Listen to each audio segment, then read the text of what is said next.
A very good morning to my dear students. Today we are just going to start our new lesson from our literature portion, that is Weathering the Storm in Irsama. So this basically story refers to the real incident, and it has been inspired with the occurrence of the cyclone that hits Orissa. Especially you can say Orissa lies in the southern area of India. This very weathering storm was just struck with the Orissa in October 1999. Yani it was a real incident, and here thousands of the people was used to kill and devastate hundreds of villages. यहाँ पे बहुत सारे villages जो थे वो तबाह हो गए थे, बहुत सारे हज़ारों लोगों की मौत हुई थी बिकॉज ये साइक्लोन बहुत ज़्यादा बड़ा था. साइक्लोन क्या होता है? जनरली एक ऐसा तूफ़ान जो पानी से बना हुआ होता है जिसके कारण सारी जगह तबाही फैल जाती है. स्पेशली सी एरिया में ये साइक्लोन्स आते हैं. राइट. फॉर 2 ड्रीडफुल नाइट्स प्रशांत, यहाँ पे जो मेन कैरेक्टर है हमारे पास वो है प्रशांत. एक यंग मैन है जो कि इस ड्रीडफुल नाइट्स में, यानी कि साइक्लोन की जो टाइम पीरियड था, इसमें वो बुरी तरह फंस जाता है अपने गांव में. और उसकी फैमिली किस तरीके से बच पाती है या फिर कैसे वो अपनी फैमिली को ढूंढ पाता है, इवन वो खो जाता है इस तूफ़ान की वजह से. तो ये सारी जर्नी एक प्रशांत नाम के एक ऐसे यंग मैन की है जिसका घर नहीं पता उसको कहाँ है, उसके फैमिली मेम्बर से नहीं पता कहाँ है. So here this very title has been very appropriate, that weathering the storm in Irsama. So यहाँ पर हम अब बात करते हैं टेक्स्ट की. Now here the first paragraph says on 27 weathering 1999, 7 years after his mother's death. अब जो नरेटर है वो हमें प्रशांत के बारे में बता रहा है कि टाइम पीरियड था 27 अक्टूबर का 1999 का, 7 साल बाद जब उसकी मदर की डेथ हो चुकी थी. Prashant had gone to the block headquarters of Ersama. Ersama एक जगह का नाम है जो कि ओडिशा के ही कोस्टल एरिया, यानी कि जहाँ पर कोस्टल मीन्स होता है जहाँ पर समुद्री तट होते हैं, वो एरिया, उसी एरिया पे एक गांव बसा हुआ है, उसका नाम इरसामा है. सो वहाँ के हेडक्वार्टर्स में वहाँ जाता है प्रशांत, यानी कि अपनी माँ के मरने के 7 साल बाद प्रशांत है जो हमारा मेन कैरेक्टर, वो इरसामा जाता है ओडिशा में. Some 18 kilometres from his village to spend the day with a friend. अब वो अपने फ्रेंड के साथ 18 किलोमीटर दूर एक विलेज में जाता है अपने फ्रेंड के साथ कुछ टाइम बिताने के लिए. Right. So in the evening a dark and menacing storm quickly gathers. अब रात होते ही जैसे वो अपने फ्रेंड के पास गया था, यानी कि 7 साल बाद वो इतने दिनों के लिए फिर अपने फ्रेंड से मिलने के लिए गया है. 7 साल के बाद काफ़ी लंबा पीरियड होता है, तो वहाँ वो रात को भी ठहर गया, यानी कि अपने फ्रेंड के साथ पूरा दिन, और वो वहीं था. अब रात होते होते उन्हें देखा कि बहुत बुरी तरीके से एक तूफ़ान है वो बहुत जल्दी घिरता हुआ आ रहा है. विंड्स हैं, हवाएं हैं, बहुत बुरी तरीके से चल रही है, बहुत तेज़ हवाएं चल रही हैं. Against the house is the speed and fury that Prashant had never witness before. ऐसा लग रहा है जैसे हवाएं भी बहुत ज़्यादा फरी, यानी कि बहुत ज़्यादा तेज़ हैं और बहुत उग्र हैं, जिसे प्रशांत ने आज से पहले कभी भी नोटिस नहीं किया था. Heavy and incessant rain filled with the darkness, ancient trees were uprooted and crash to the earth. अब यहाँ जो तूफ़ान आते आते इतना ज़्यादा बढ़ गया था कि जो पुराने पेड़ थे वो भी उखड़ गए थे, और जो स्काई था वो बिल्कुल बहुत मतलब यू कैन से काइंड ऑफ डार्कनेस से भर गया था.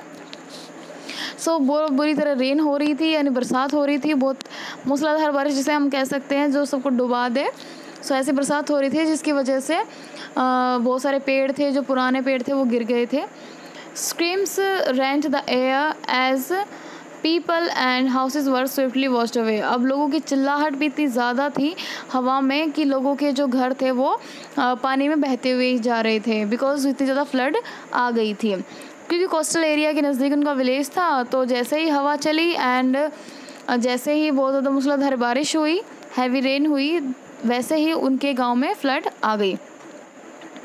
The angry waters swirled into his friend's house neck deep. अब वो ये बताते हैं कि उनके जिस फ्रेंड के घर पे वो रुकने के लिए गए थे, यानी कि उनसे मिलने के लिए गए थे, उसमें भी जो एंग्री वाटर्स, इट मीन्स जो पानी था. या एंग्री वाटर्स क्यों बोल रहे हैं? क्योंकि वो किसी को देख ही नहीं रहा था कि कितना नुकसान हो रहा है, वो सिर्फ अपने गुस्से को निकाल रहा था. इट मीन्स वो एक पर्सोनिफिकेशन कर रहे हैं यहाँ पे कि प्रकृति में भी अपना कोई बदला ले रही हो, या फिर ऐसा कह सकते हैं ना, जैसे हम अभी कोरोना के टाइम पे कह रहे हैं कि maybe earth taking revenges because we have just polluted that particular earth due to our own sake. So वैसे ही वो उसको कुछ इसी तरीके से कह रहा है कि जितना भी बाढ़ का पानी था वो घरों के अंदर घुस गया और मेरे फ्रेंड के घर के अंदर भी घुस गया। वो इतना डीप था कि हमारे सब गर्दन उस पानी के ऊपर से जा रही थी, वरना हमारे गर्दन तक तो वो पानी आराम से था। The building was of brick and mortar and was strong enough to survive the devastation of the winds velocity of 350 kilometre per hour. अब जो बिल्डिंग थी वो ईंटों की बनी हुई थी, मोटार्स की बनी हुई थी, वो इतनी तो थी कि वो अगर हवा चल रही है 350 किलोमीटर पर घंटे के हिसाब से तो किसी भी डिवास्टेशन को रोक सकती है, right. But the cold terror of the family grew with the crashing of the trees that had got uprooted and fall into their houses। अब क्या था, लेकिन वहाँ के लोगों का सबसे बड़ी प्रॉब्लम क्या थी, जो ओल्ड ट्रीज़ थे, जो हैवी ट्रीज़ थे, वो उखड़ रहे हैं, वो गिर रहे हैं उनके घरों पे, और उनके घरों के पास गिरने से उनके जो घर हैं वो भी क्या हो रहे हैं, क्रैश हो रहे हैं, गिर रहे हैं। Sometimes in the middle of the night damaging it's roof and walls. कई बार तो ऐसा होता था कि रातों में इनके जो, जैसे ही वो तूफ़ान तो रुक नहीं रहा था तो ट्रीज़ जो हैं अपने रूट से उखड़ जाते थे और उनके वॉल्स पे गिर जाते थे। ऐसे बहुत सारे लोग मरे भी हैं दब के, right. So the crazed destruction wrought by the cyclone and the surge of the ocean continue for the next 36 hours, 36 घंटे। that means the approximation, if I'll say that 1.5 days, so in approximation it can be conclude। so यहाँ पे क्या था, इतना बुरा destruction हुआ था जिसका अनुमान लगाया नहीं जा सकता। किसने किया था, साइक्लोन ने। और जो ओशन था, समुद्र था, वो पूरे 36 घंटों तक अपनी सर्ज यानी जो अपनी लहरें थी वो अपने उफान पे रहा 36 घंटों तक। although wind speeds has reduced somewhat by the next morning, लेकिन कुछ हद तक नेक्स्ट सुबह जब हुई, सुबह मॉर्निंग हुई जब, तो उस टाइम पे कुछ हवाएं थी वो घट गई थी, यानी कि उनकी जो स्पीड थी वो थोड़ी सी रिड्यूस हो गई थी, घट गई थी। To escape the water rising in the house, Prashant and his families had taken refugee on the roof. अब घर में इतना पानी भर गया था कि वो उसे बाहर तो निकाल नहीं सकते, बिकॉज बाहर भी ऑलरेडी इतना ही पानी है। तो वो उसकी छत पे चढ़ जाते हैं, जो फ्रेंड का घर होता है वहाँ पे। So Prashant will never forget the shock he experienced as this first glimpse of the devastation of wrought by the super cyclone। वो उसको सुपर साइक्लोन बुलाते हैं क्योंकि प्रशांत ने कभी भी इतना डिवास्टेशन करने वाला, इतना तबाही करने वाला साइक्लोन कभी नहीं देखा। उसकी ज़िंदगी में ये पहला ऐसा मौका था जब वो ऐसी तबाही देख रहा था। In the grey light of the early morning, अब सुबह इतनी ही धुंधली लाइट पड़ रही थी, यानी कि सूरज भी जो था वो भी पूरी तरह से उगा नहीं था। उससे पहले ही वो सारे कहाँ थे, छतों पे। Raging deadly brown sheet of water covered everything as far as I could see, only fracture cement houses and stored in the few places. अब आपको सारी जगह रैगिंग दिखाई देगी, इट मीन्स आपको सारी जगह कूड़ा कबाड़ा, डेडली यानी लोगों की मरी हुई लाशें, और brown sheets of water, it means गंदे नाली, जैसे मिट्टी वाला जो पानी होता है आपको वैसा ही ऐसा लगता है जैसे पानी के ऊपर एक शीट हो गई हो। तो इन सब चीज़ों से जितनी दूर आप देखोगे आपको सिर्फ यही चीज़ें दिखाई देंगी, घर टूटे हुए हैं, लाशें तैर रही हैं, और जो एक्स्ट्रा मटेरियल था, रैग था, वो सारा का सारा बाहर आ गया। सो ये चीज़ें हैं जो हमें बताई जा रही हैं कि हम प्रकृति के साथ बहुत बड़ा खिलवाड़ कर रहे हैं। We are not will been spare out of this. अगर हम ऐसा करते हैं then here we could see that bloated animals carcasses and human corpses floated in every directions। जो पशु थे, जो उनकी carcasses थे, इट मीन्स जो उनकी बॉडीज़ थी, और ह्यूमन के कॉप्सेस थे, ह्यूमन के जो शव थे वो भी फ्लोट कर रहे थे हर डायरेक्शन पे। मतलब हज़ारों में मौतें हुई हैं, तो ऑब्वियसली ऐसा तो होना ही था। All round even huge old trees had fallen, सारी जगह सारे बड़े बड़े पेड़ जो थे वो गिर चुके हैं। 2 coconut trees had fallen in the roof of their house. Even जो 2 कोकोनट के जो पेड़ थे, यानी नारियल के पेड़ थे, वो तो उनके 2 रूफ पे, जिस रूफ पे वो खुद थे उस पर वो गिरे हुए थे। 2 coconut trees, okay, here we had done this was a blessing in the disguise। ये कई बार लगता है कि ये हो सकता है कि हमारे लिए ब्लेसिंग हो कि हमारे ऊपर जो 2 कोकोनट जो ट्रीज़ वो गिरे हैं। डिस्गाइज का मतलब होता है भेष बदल कर हमें दिख रहा है कि ये हमारे ऊपर गिरे हैं, बट हो सकता है ये हमारे लिए बहुत अच्छे के लिए गिरे हैं। Because the tender coconut from the trees kept the wrapped family from starving for the several days that followed. क्योंकि उनमें नारियल लगे हुए थे और उन नारियल के लगने की वजह से वो उनके रूफ तक पहुंच रहे थे, राइट, गिर गए थे। तो वहाँ वो बाहर तो कहीं जा नहीं सकते थे, ना कोई आसपास कोई नाव है ना कुछ है, तो वो उस छत पे ही कई दिनों तक रहे और वही नारियल खाकर उन्होंने अपनी भूख को मिटाया। उनके लिए तो वो एक ब्लेसिंग सी साबित हुई कि इतने में उनके घर पर 2 कोकोनट के ट्री हैं वो गिर गए थे। For the next 2 days, Prashant sat huddled with his friend's family in the open on the roof too.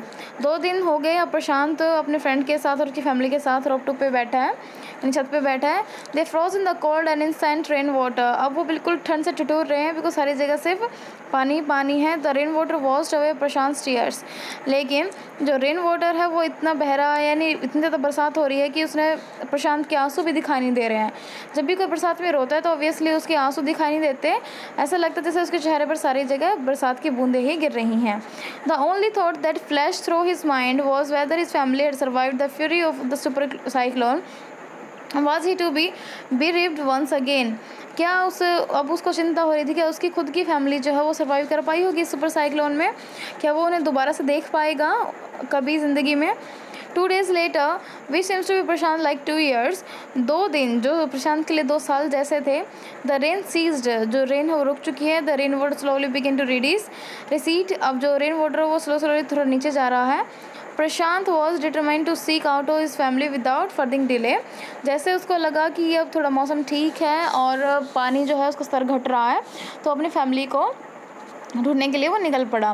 But the situation was still dangerous. अभी भी जो सिचुएशन थी वो खतरे से कम नहीं थी। And his friends family pleaded with Prashant to stay back a little while longer. वो उनको, जो उसकी फ्रेंड की फैमिली है, प्रशांत को कहती है कि वो उनके साथ थोड़े दिन तक रहे ताकि ये सब शांत हो जाए और अच्छे से, तो उसके बाद वो अपनी फैमिली को ढूंढ सकता है। But Prashant knew he had to go. But Prashant को पता था कि उसको अपनी फैमिली ढूंढनी ही है।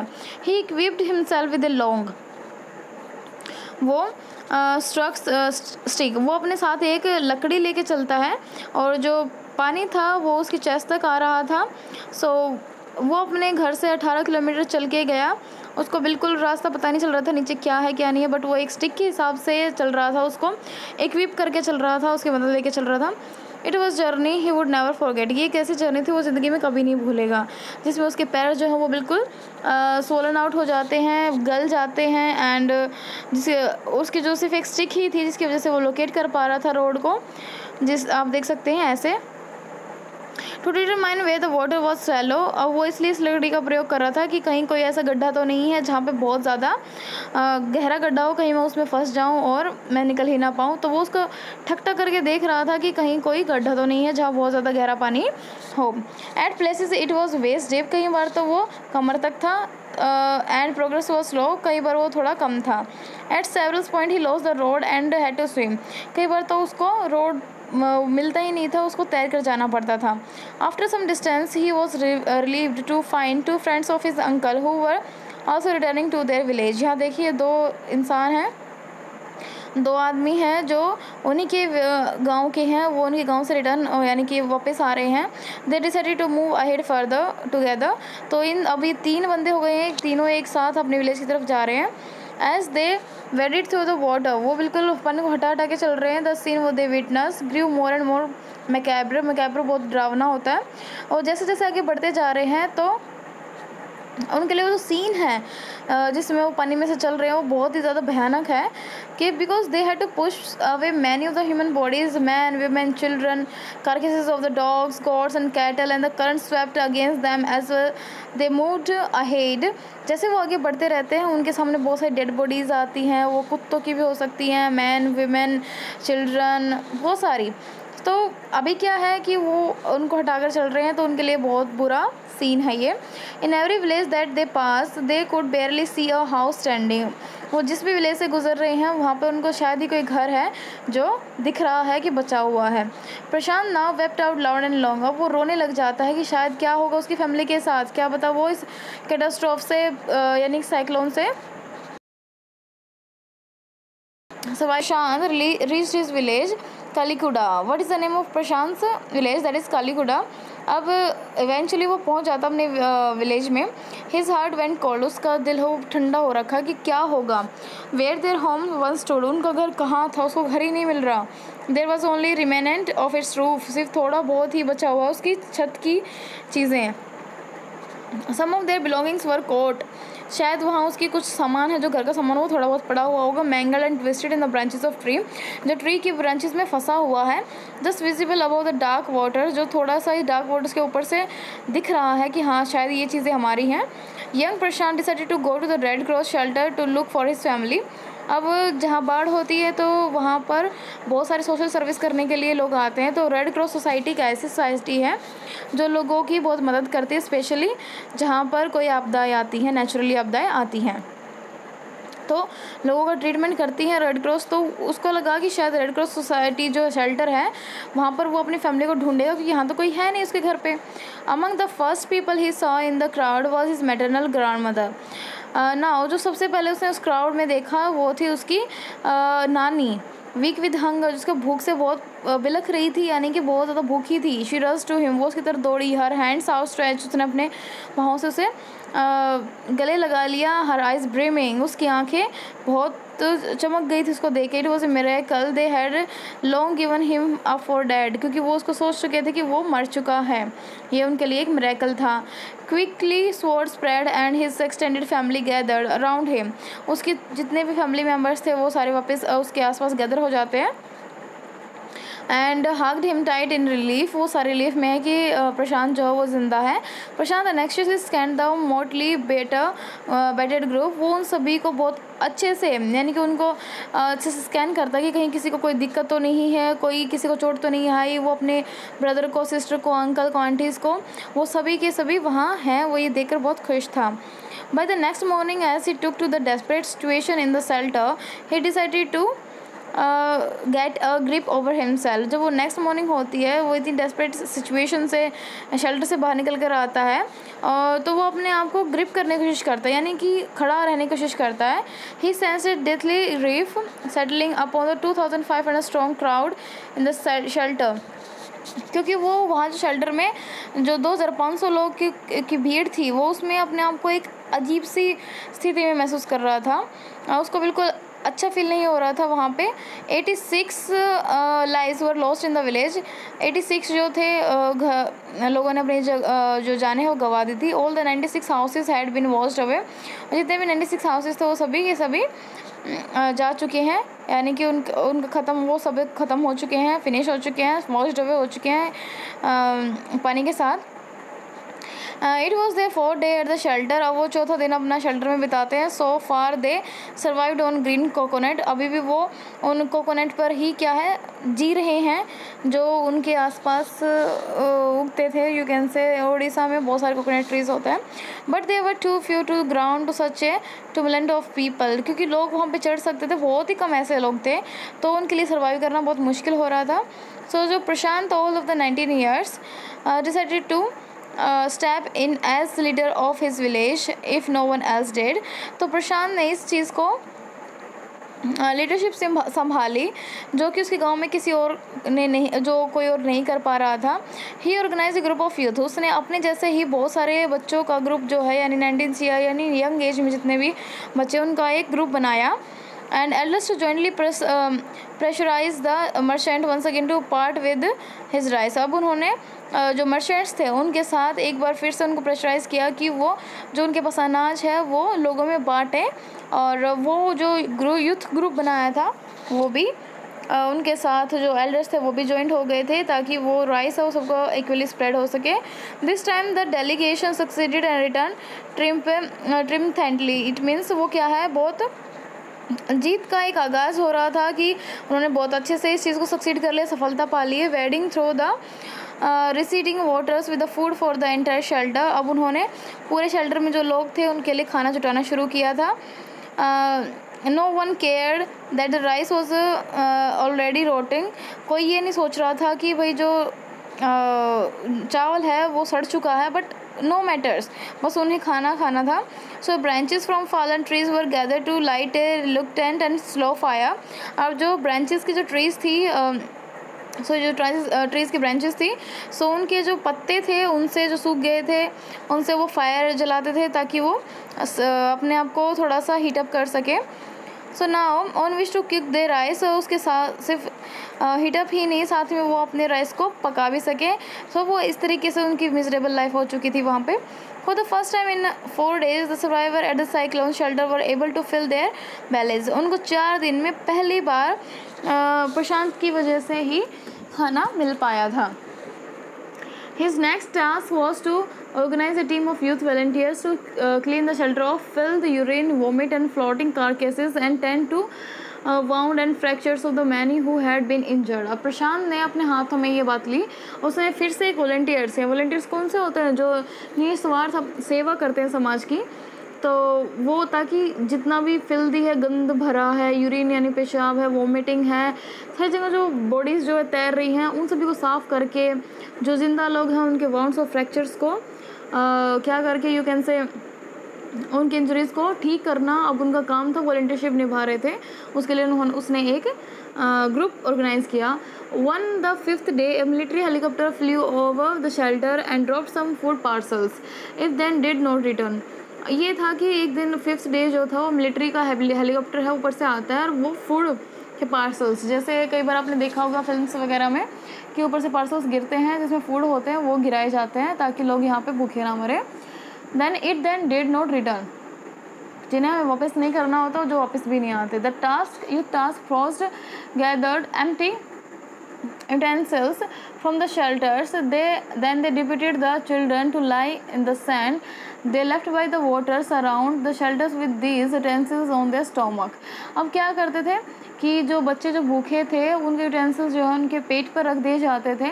Then they deputed the children to lie on the sand. वो उस पर रेत पे लेट जाते थे और उन पर क्या था जो कैसे शेल्टर्स थे, utensils थे, उनके स्टमक पर रखे जाते थे. Communicate to the passing helicopters that they were hungry, ताकि जो उनके प्लेट्स है उसके जो रिफ्लेक्शन हो वो हेलीकॉप्टर्स तक जाएं और उनको दिखे कि हाँ यहाँ बच्चे हैं और उनकी बेली से उनको पता चल जाए कि यहाँ बच्चे हैं और उनको वो भूखे भी हैं और वहाँ तक उनको खाना पहुँचाया जाए. क्योंकि हेलीकॉप्टर्स कहीं कहीं फेंक देते हैं और जहाँ जिसको मिलता है वो ले लेता है. सो यहाँ पर एक तरीके का एक आगाज़ किया गया कि बच्चों को पेट के बल लेटा दिया गया, उन पर यूटेंसिल्स रख दिए गए ताकि उसके चमक से चीज़ें समझ में आए कि कहाँ कहाँ भूखे लोग हैं. The message got through and after that the helicopter made regular rounds of the shelters. अब मैसेज उनको मिल गया था कि यहाँ लोग हैं जहाँ भूखे लोग हैं, तो वहाँ पर हेलीकॉप्टर्स को रेगुलर बेसिस पर अब वो आते थे, फूड देते थे हवा में से ही और उनकी बेसिक नीड्स की चीज़ें भी देते थे. जैसे आपको यहाँ दिख रहा है, यहाँ शॉल्स हैं या फिर कंबल हैं, वो चीज़ें बांटी जा रही हैं, फूड है वो डिलीवर किया जा रहा है. Prashant found that a large number of children had been orphaned. अब प्रशांत ने देखा कि बहुत सारे जो बच्चे हैं वो अनाथ हो चुके हैं, उनके पेरेंट्स मर चुके हैं. He brought them together and put up a polythene sheet shelter for them. अब वो क्या करता है, उन सारे बच्चों को वो एक पॉलीथीन शेल्टर यानी कि पॉलीथीन ये कैसे पॉलीथीन के एक शेल्टर बनाता है, उनको इस शेल्टर में रखता है. Women were mobilise to look after them while the man secured food and materials for the shelters. अब क्या है, रहने के लिए जो इकट्ठा करते हैं आदमी, वो फूड इकट्ठा करते हैं और मटेरियल इकट्ठा करते हैं रहने के लिए, खाने के लिए, लेकिन जो वुमेन है वो उन बच्चों का ख्याल रखती हैं. नाउ एज ये सारी चीज़ें जो ड्यूटीज़ थी वो प्रशांत ने दी थी सभी को, और प्रशांत ने सभी को एज ए यू कैन से अच्छा लीडर सभी के सामने पेश हुआ. वो एज द वीक्स पास, वैसे ही हफ्ते बीतते गए, Prashant was quick to recognise that the women and the children was sinking deeper and deeper in their grave. Now बहुत सारे हफ्ते ऐसे ही चलते गए. Prashant was quick to recognise, अब प्रशांत को बहुत जल्दी समझ में आ गया कि जो वुमेन और चिल्ड्रन हैं वो बहुत ज़्यादा दुख में बीत रहे हैं, क्योंकि किसी के तो पेरेंट्स मर गए हैं तो किसी के बच्चे मर गए हैं, right. He persuaded the women to starting working in the food for working programme start by an NGO and for the children he organise sports events.